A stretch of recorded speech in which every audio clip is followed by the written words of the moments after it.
Democracia versus ditadura. Quais são suas diferenças?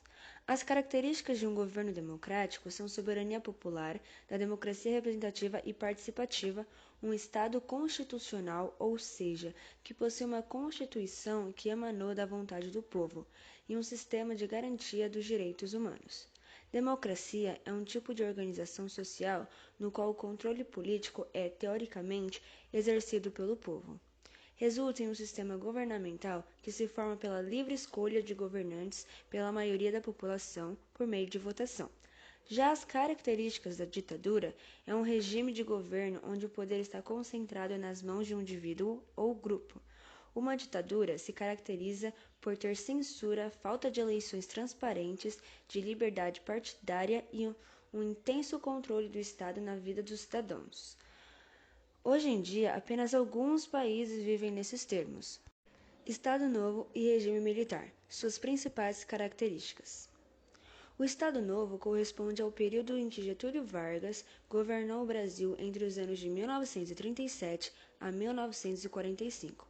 No último momento da era Vargas, marcado pelo autoritarismo, censura e centralização do poder, foi marcado pelos seguintes fatos: centralização absoluta do poder nas mãos do executivo, representado por Getúlio Vargas e seus auxiliares mais próximos, anulando a autonomia federalista dos estados, a ação intervencionista do Estado no campo social e econômico, buscando diminuir as tensões sociais tanto no âmbito das classes dominantes como entre estas e as forças populares, criação do Ministério da Aeronáutica, reuniu-se na CLT, consolidação das leis do trabalho, toda a legislação trabalhista, criação da Companhia Siderúrgica, enviou a FEB para os campos da Europa, nomeou novos interventores para os estados, proibiu greves, extinguiu todos os partidos políticos, regulamentou a pena de morte no Brasil, criou o Departamento de Imprensa e Propaganda, promoveu a diversificação agrária, incentivando a policultura, criou os institutos do açúcar e do álcool, do mate e do pinho. Preocupado em centralizar o poder, o governo criou o DASP, Departamento de Administração do Serviço Público, que se tornou um órgão de consulta de Getúlio e seus ministros, e criou também o DIP, que é o Departamento de Imprensa e Propaganda.